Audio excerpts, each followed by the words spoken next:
Hello guys, welcome back. Lich King Arthas here. Now I have not done a video on Shadowverse in such a long time. I had a couple of recent comments about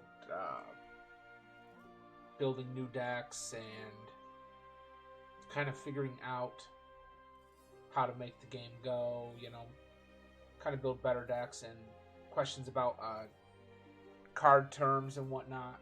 So I thought I'd make a video just for the giggles. I might bebop back and forth between deck tech videos for this and World of Warcraft, just kind of testing the waters to see what you, the viewers, want to see.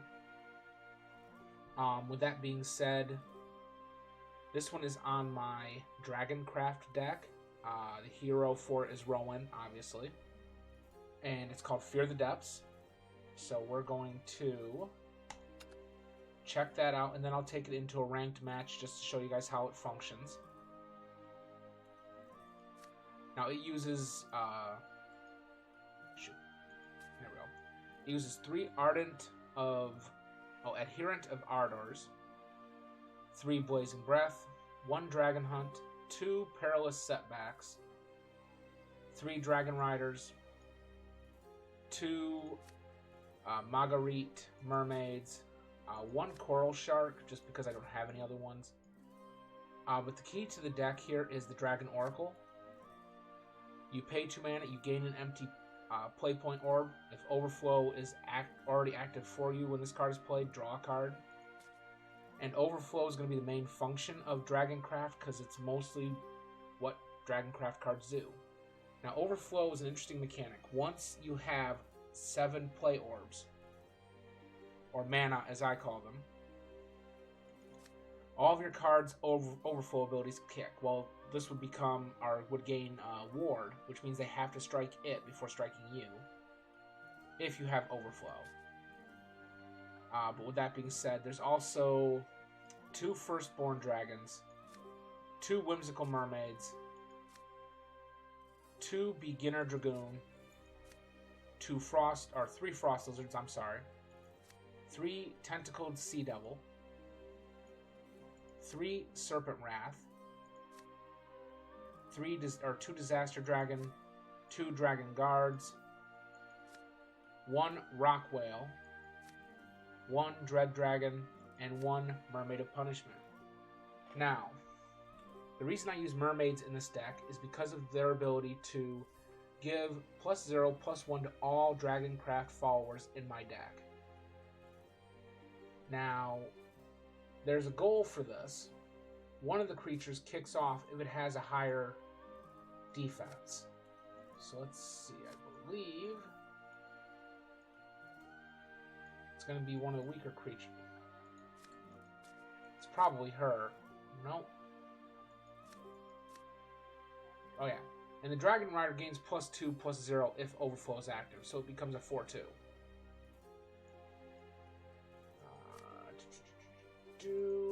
Bear with me, guys, as I figure out the creature here.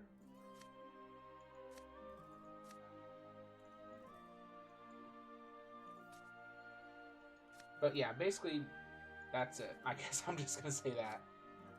The deck basically raises their health, I guess, which is what that would be. And basically, I have some damage spells. I'm sorry, guys. I have Blazing Breath. I have Dragon Hunt. I have Perilous Setback to kill creatures that were weakened. I have the Oracle to gain more play points over my opponent faster. Now, if you'll look at the cost of the deck, I kind of rambled there for a minute, guys. Sorry about that. But basically, I kept the cost to mainly 3 and below. There's some 4, a lot less 5, 6, or 7. There's no 8 cost. The main reason I stuck mostly 2 drops in there is to kind of make it so that by the turn, or more than likely by turn 2, I'll have at least 3 or 4 cards that I can just drop or choose to drop, making the deck a little faster. I mean, I only have 7 1-drops, So odds are I'll at least have something I could play opening turn or second turn. So with that being said, we're going to jump into Fear of the Depths. So we're going to go to multiplayer, beginner. As you can see, I have not played a lot of ranked. I'll be honest, I haven't even really delved too far into the story, which I'll have to remedy eventually.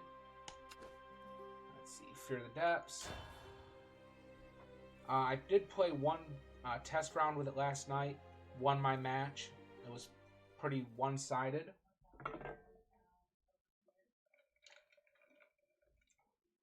Sorry guys, I got a bit of a sore throat.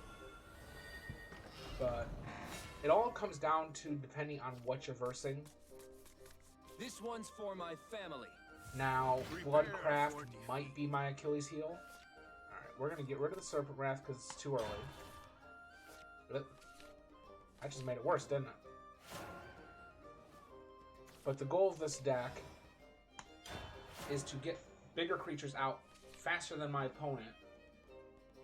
And hopefully by the time it's time to evolve, I'll have something decent out.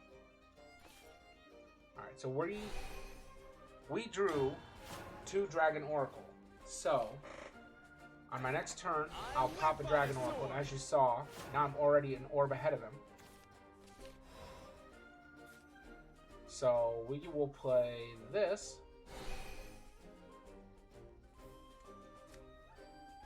And we'll come back with... I don't want to waste a 2/2, so we'll put the 1/2. And on my next turn, I'll be able to play Disaster Dragon, who gains +2/+0 until end of turn when it comes in.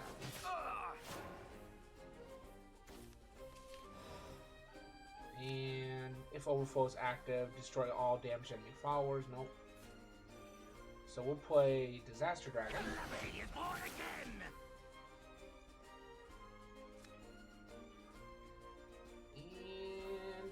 And my turn. So now we have a 4/5. He's got a 2/2. The only thing you gotta watch out for about a Bloodcraft deck is that they are waiting to get down to 10 health. Because once 10 health hits, then it's a whole other show. And a lot of their abilities will kick, making things a lot more difficult. And now I'm at Overflow, and he's still at 4. So this is what we're going to do. We're going to play the Frost Lizard. Overflow is active. And there's that.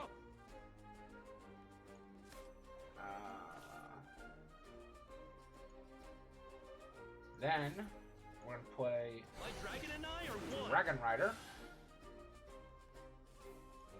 And my turn. I do not have a lot of Storm cards in this deck. Just simply due to the fact that, believe it or not, I didn't pull a lot of Dragoncraft cards that have Storm. But I do have a pretty decent build up here. As you can see, I've already, almost topped out my mana. That does 2. So I'm gonna hit that. That. And before we swing, we're going to evolve it, make it 6/6. Now it's a 6/6 with Bane. Now Bane is an interesting mechanic. A lot of the Dragoncraft cards do have that. Bane is the equivalent of what MTG players would call Death Touch.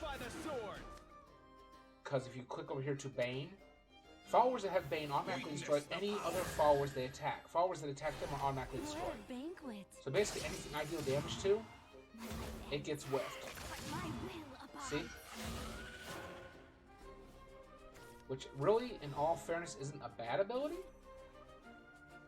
I mean, it makes a lot of sense for Dragoncraft creatures to have it. Seeing as they're dragons. You strike them, they strike you. Okay, we'll blow him up. Wait, that's it? I can't hit him yet, but I can hit over here. One of the other strategies for this deck is to get both, if I have both of my evolution crystals ready, is to get these two out. These Dragon Guards, they become 7/8 if I evolve them, and they already have Ward due to Overflow. I will play this. And as you can see, this match is basically... Don't. We'll swing here. My lord. Swing here. And I can't swing with him, so... And as you can tell, I've easily overwhelmed his defenses. I have a 7/6, a 2/3, a 4/2. What a drag. Well, I had a 4/2. Let us Okay, let him evolve it. Okay, he's got a 7/8. But he'll swing there. I have fallen. There we go. The strong devour the strong. No damage there. I defeat him. Your strength is formidable. And as you can see, the deck works pretty well. It's a little bit of a jumbled mess. But there is synergy. There is order to the chaos. I'll take my 60 rupees. I only did what I had to. One of the things I was thinking about when I built this deck was kind of reminds me of the Druid from Hearthstone. How they get their mana built up quickly, so that they can do the big plays faster than other deck styles could. But basically, as you can see from this deck, it's a lot of low-cost cards. And pretty much, it functions pretty well. I mean, it's a little bit of a ragtag, but there is some synergy. There's not a lot of kill spells in it, because the dragons do a pretty good job of that themselves. The mermaids are there to basically bolster the decks. Well, the creatures in the deck, make them a little harder to kill. I give them extra health. And I don't use any neutral cards in it, just because they would not benefit from the mermaids. This is all strictly Bloodcraft. So, with that being said, if you guys like the video, like the content I'm doing, let me know in the comment section what you would like to see. Would you like to see World of Warcraft content, or would you like to see Shadowverse content? I've done both over time. I noticed that my Shadowcraft videos do get a lot more views, so that might be the route I go. Again, kind of up in the air right now. If you guys like the video, hit that like button. Helps support the channel. If you want to get more content on Shadowverse, if you have any questions on decks, questions on the crafts, let me know in the comment section below. I'll do my best to answer them. I'll do my best to maybe make videos on the content. And I'll even give you a shout out in the video for suggesting the content. And as always, guys, thanks for watching, and have a good day now.